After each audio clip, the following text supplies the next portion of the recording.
Good afternoon. Thank you so much for watching UBC TV Inspiring Uganda. Welcome to UBC Lunchtime News today on the 10th of December 2021. My name is Sharon Kyomugisha.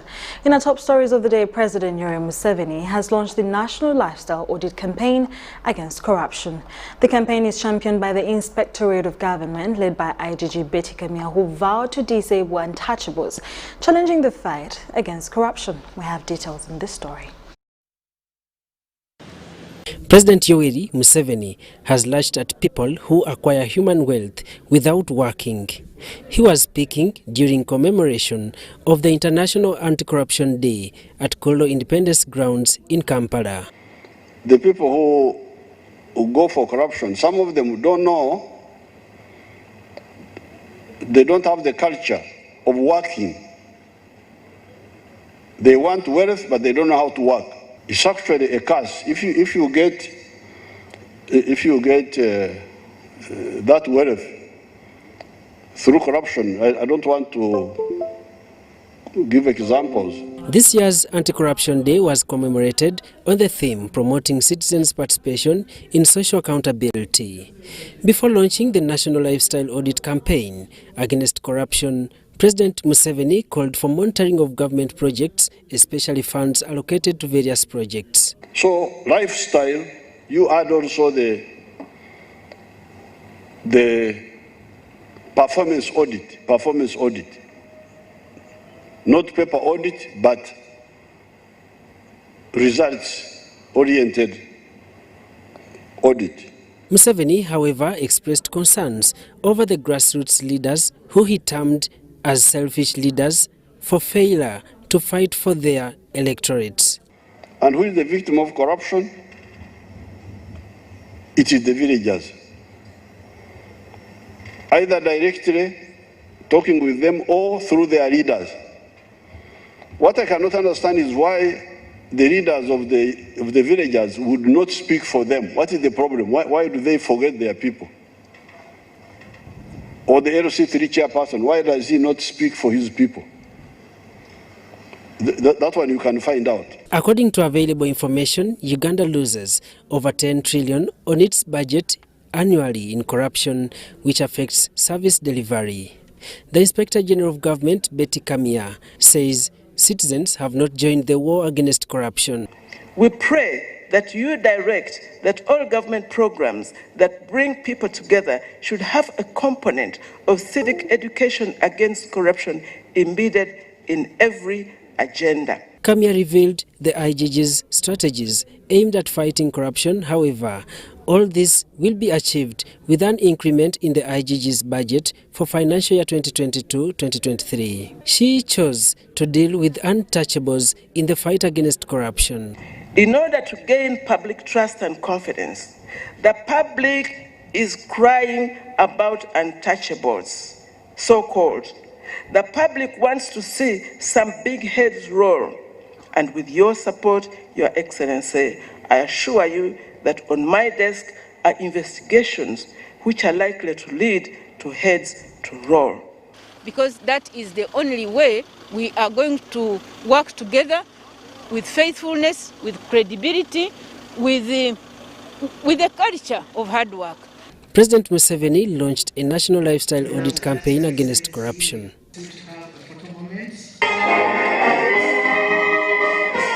And I'm very sure.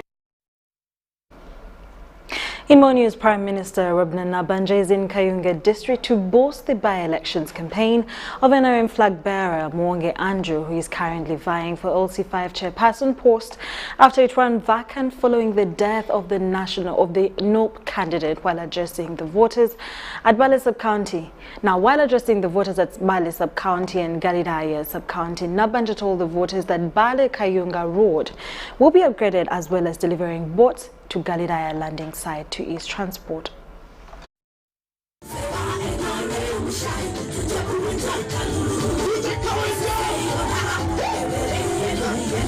The two-day retreat organized by the NRM flag bearers in Bukonzo West constituency oriented members on party ideology. There is ideological orientation of the people of Kasese.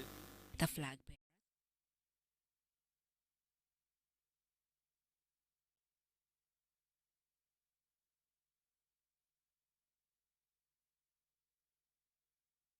welcomed the Prime Minister Robin Nabanja, who came to boast the campaign trail of NRM LC5 flag bearer Andrew Mwonge.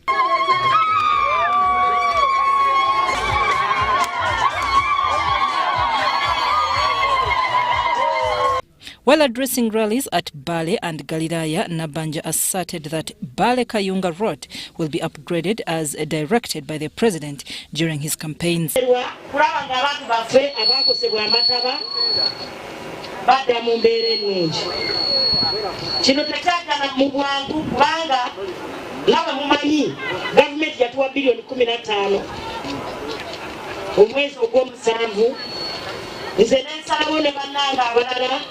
mu ofisi njireka abantu bekayunga tubagireko kasente kano akatono ebyamukyala munamwe bya kifo kya mubaka mukyala ekikwatagana n'ekifo kya NRM kyabiri kya Chemaliwero C5 mu kiwa omuntu agenda okukwatagana ne gavumenti.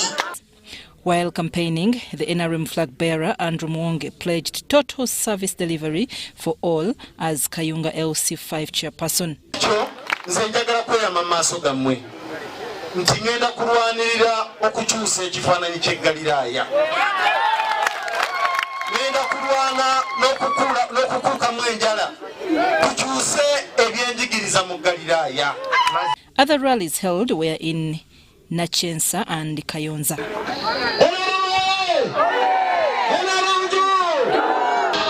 The post has attracted 4 candidates, 2 independent candidates, NRM's Andrew Mwonge and NOP's candidates. I'm Nafka Farida and Robert Katamba. In more stories, former Bishop of Kasana-Luwero Diocese, Paul Samuel is the new Archbishop of Kampala Archdiocese. Samuel has been the apostolic leader of Kampala Archdiocese since the demise of His Grace Right Reverend Dr. Cyprian Kizito. His appointment was made public by the Papal Nuncio Luigi Bianco.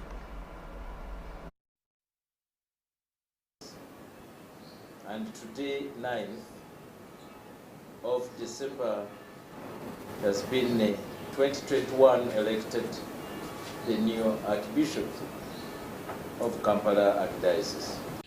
The appointment ends his capacity as acting Archbishop of Kampala Archdiocese following the death of Archbishop Cyprian Kizito.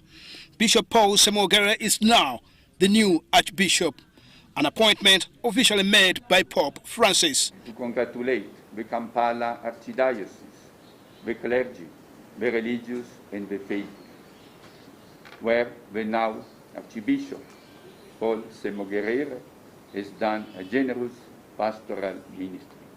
Bishop Paul Semogere, formerly the Bishop of Kasana-Luwero Diocese, has been the apostolic leader of the Archdiocese of Kampala for over 7 months. I have been apostolic administrator in this metropolitan archdiocese, a task that has not been so easy, but has been done effectively. Born on 30th June 1956, Semogere attended Kigero Primary School before transferring to Kisubi Boys Primary School. He would join St. Maria Goretti Senior Secondary School, Katende, from where he completed his O-level. In 1976, Semogere and 7 other young men became pioneer students at St. Mbaga Seminary at Gaba. This was the first class of this seminary, specializing in admitting men to train as priests when they are older than usual, without attending minor seminary. In 1978, Semogere was sent to the St. Francis de Sales Seminary in Melwick, in the United States, by the late Cardinal Emmanuel Kiwanuka Nsubuga. Here he graduated with a master's degree in divinity in 1982.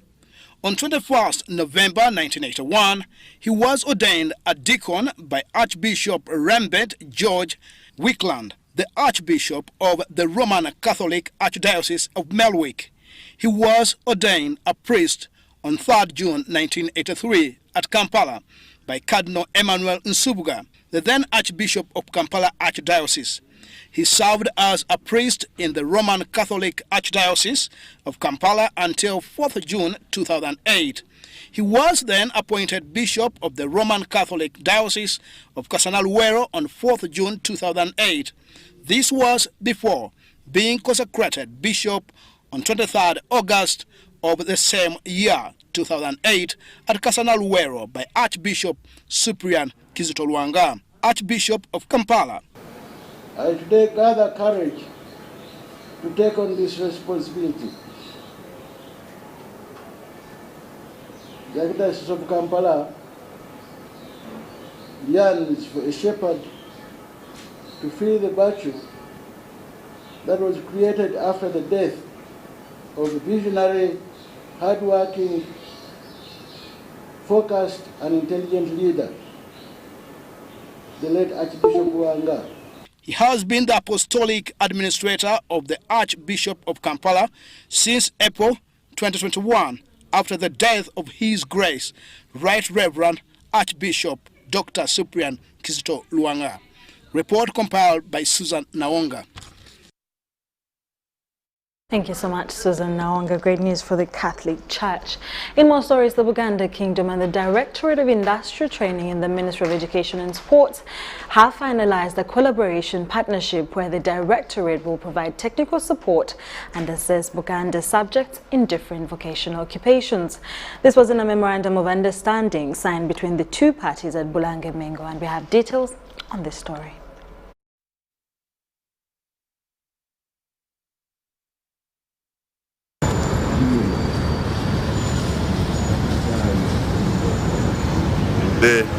To sign a memorandum of understanding between Directorate of Industrial Training of the Ministry of Education and Sports of Central Government and Uganda Kingdom. As a country and as a nation, we have many challenges. Disease, we have now the COVID-19, access to water, but I want to believe the biggest challenge we have yet is the many young people who wake up in the morning and have nothing to do to earn a living. I think that's the biggest problem, because this has brought a disquiet in the communities where we live and work. It has brought insecurity when we are going to work and going back home, or going to church or going to mosques. And I find this intervention by DIT, where they are able to identify skills that are needed in the community and be able to certify those people with the skills in the community as very timely. And our intention is to address the issue of skills. We want to ensure that all young people, whether educated or not educated, are able to get a portable skills certificate. That you're able to show that I know or I can do this. A number of people in Uganda have particular skills, and some of them dropped in Senior 2, Senior 1, P7. Some of them cannot even speak English, but they are very good cooks. Some of them are very good welders. Some of them are very good plumbers. Now, the partnership we are going to do, we want to ensure that everybody is able to be assessed and show and prove their skill.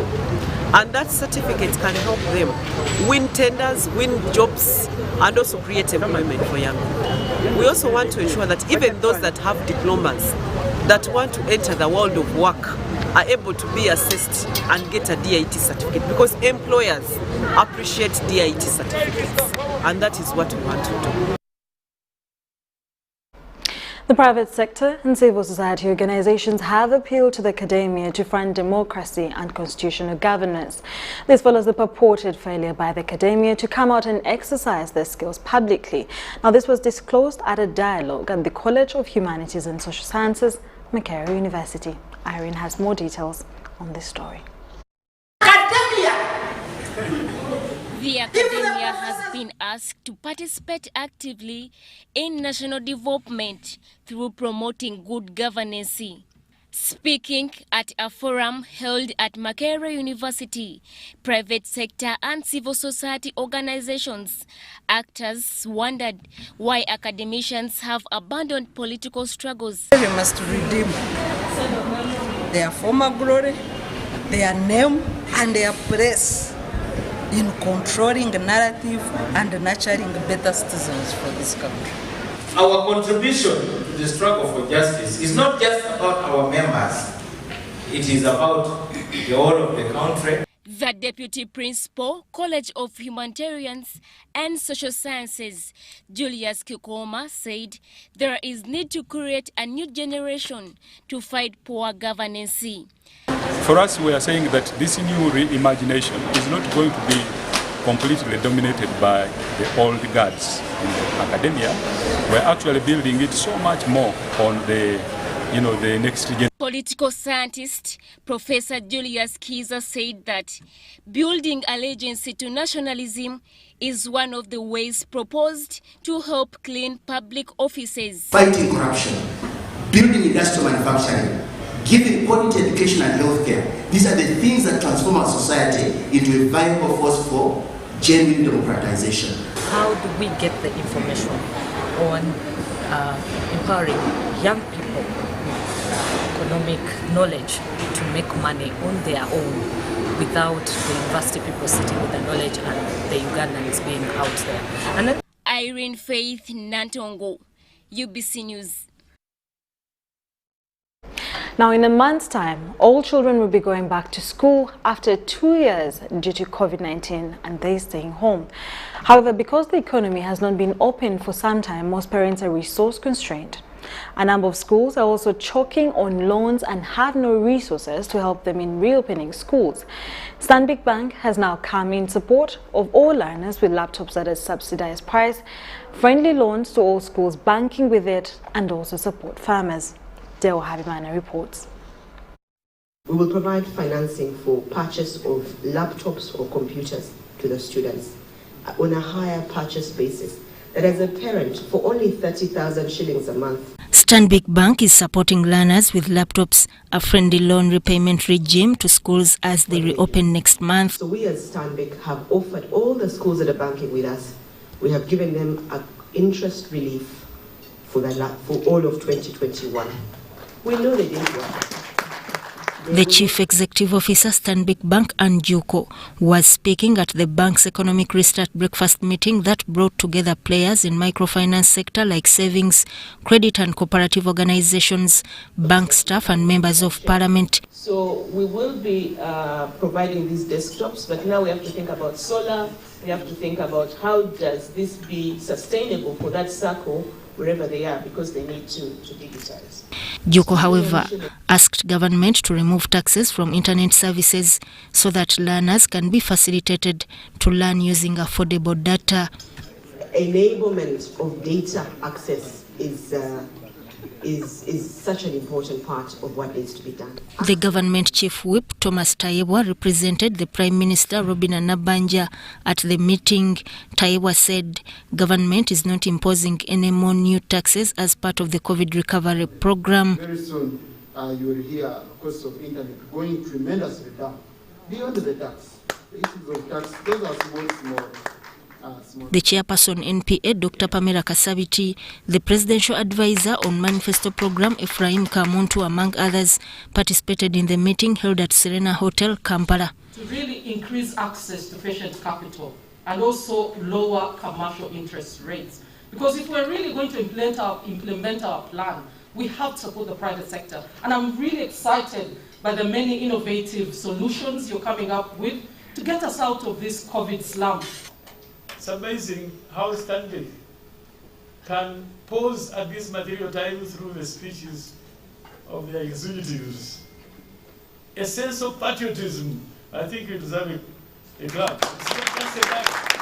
Market. The Kalanga farmer today is the market for Stanbic, but a few years ago they were stuck.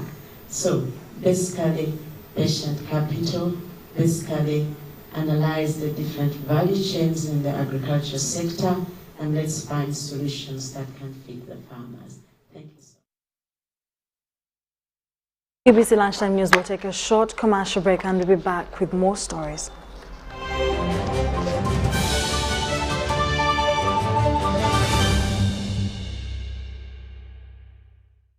Yellow Uganda, congratulations and thank you for buying shares in MTN Uganda. We look forward to a brighter future together. MTN will keep you updated with important information about your shares via SMS, our website and our official social media channels.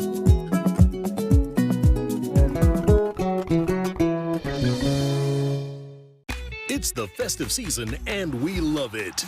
And that means it's time to celebrate with GoTV. Come with me. So get your GoCoder and GoTV value for 25,000 shillings to watch with the whole family. And if you're feeling extra festive, upgrade to our best package yet, GoTV Super. Something to look forward to. Download the My GoTV app for more information. Super. We all deserve a super festive season. And with GoTV, there's every reason to love it. It's Freaky Friday from Airtel. Buy or gift. Buy or give. Get freaky too! Dial *149*10# to load a Freaky Friday bundle for you to enjoy the best offers on voice and data. To buy a bundle for friends and family, dial *149*10*5#. Freaky Friday with Airtel. Buy or gift a bundle today. Dial *149*10# to get started. Airtel, the smartphone network. It's no secret that ICT makes learning easy. The strides made in our field could not be possible without it.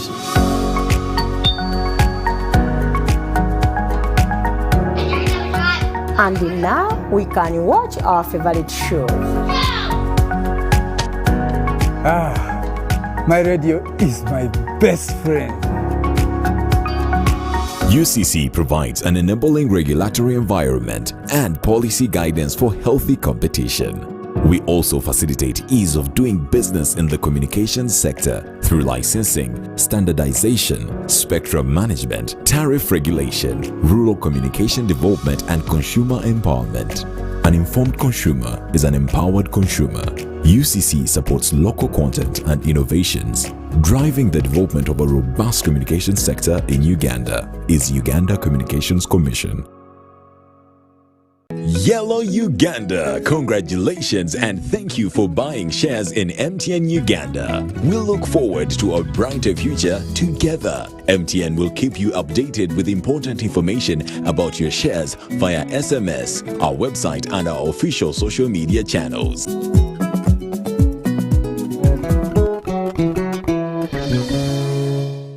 Raising voices. As a mother, my children depend on me to make this world a safer place for them. I'm not afraid to act when I see violence in the home and in my community. I promise to talk to my neighbors and friends about how we can nurture and protect the children. In this time of COVID, what is your promise to the children of Uganda? Because a violence-free childhood is everyone's right. Raising voices. It's Freaky Friday from Airtel. Buy or gift. Buy or give. Get freaky too! Dial *149*10# to load a Freaky Friday bundle for you to enjoy the best offers on voice and data. To buy a bundle for friends and family, dial *149*10*5#. Freaky Friday with Airtel. Buy or gift a bundle today. Dial *149*10# to get started. Airtel, the smartphone network.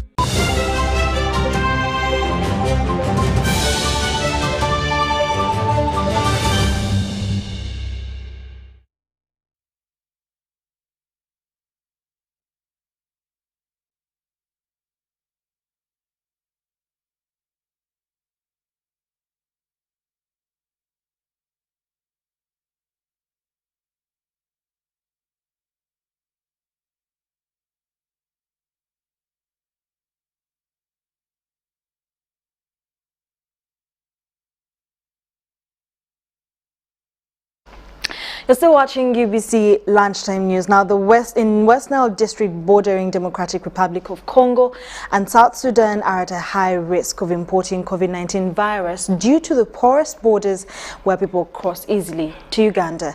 Now, launching mass vaccination exercise in Arua City, the Minister for Health, Dr. Ruth Echeng, called upon the people to embrace vaccination against COVID-19 since West Nile is a hotspot for the pandemic.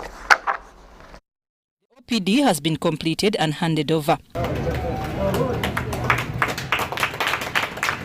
Health Minister Dr. General Thacheng called upon Security and Office of Arua Resident District Commissioner and Arua City RCC to have a close watch on the hospital for safety of the hospital property.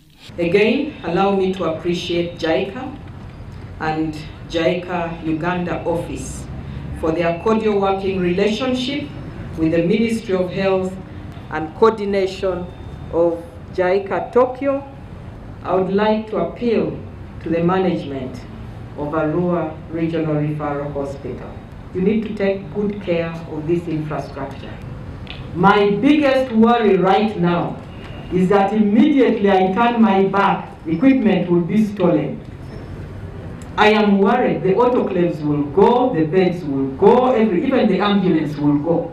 Then what will you be left with? Hospital director, security, RDC, RCCs, don't leave this work to her alone. This is our hospital, all of us. She reiterated the loss of the ambulance, adding that it should be recovered for the benefit of the patients. Rampant theft of hospital property. Recently, after having delivered a brand new ambulance to Arua Regional Referral Hospital, it was stolen. We are still hopeful that our ambulance will come back in whatever state. The people of West Nile, these equipments are yours, does not belong to anybody else. If you can't protect it, you will always be made or forced to do without it. In that regard, I was also informed during the construction of this building, 1 printer, 3 laptops and 4 desktop computers for the project were stolen. Why?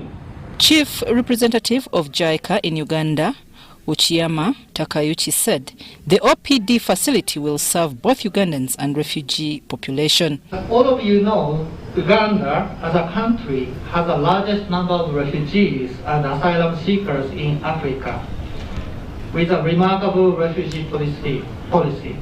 Namely the open door policy, where refugees are guaranteed freedom of movement, right to employment and access to education and health care.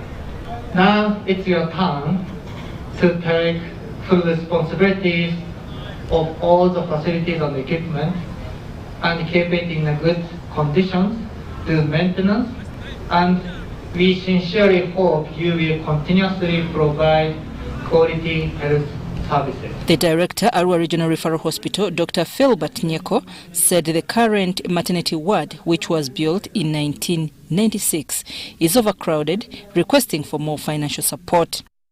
We have a maternity ward which was constructed to house 20 mothers. But as I speak now, we deliver 600 mothers every month. 30 to 40% of these mothers are by cesarean section, meaning they stay in the hospital for 4 to 5 days. So there's overcrowding, no space for those mothers. We would like to ask at this stage, give us more space, give us another construction, maybe to house the mothers and their children. The OPD was constructed by JICA at a tune of 31.5 billion shillings. The installed equipment include a general and dental X-ray, hematology and chemistry analyzer, patient monitors, ultra-modern X-ray, and other theatre equipment.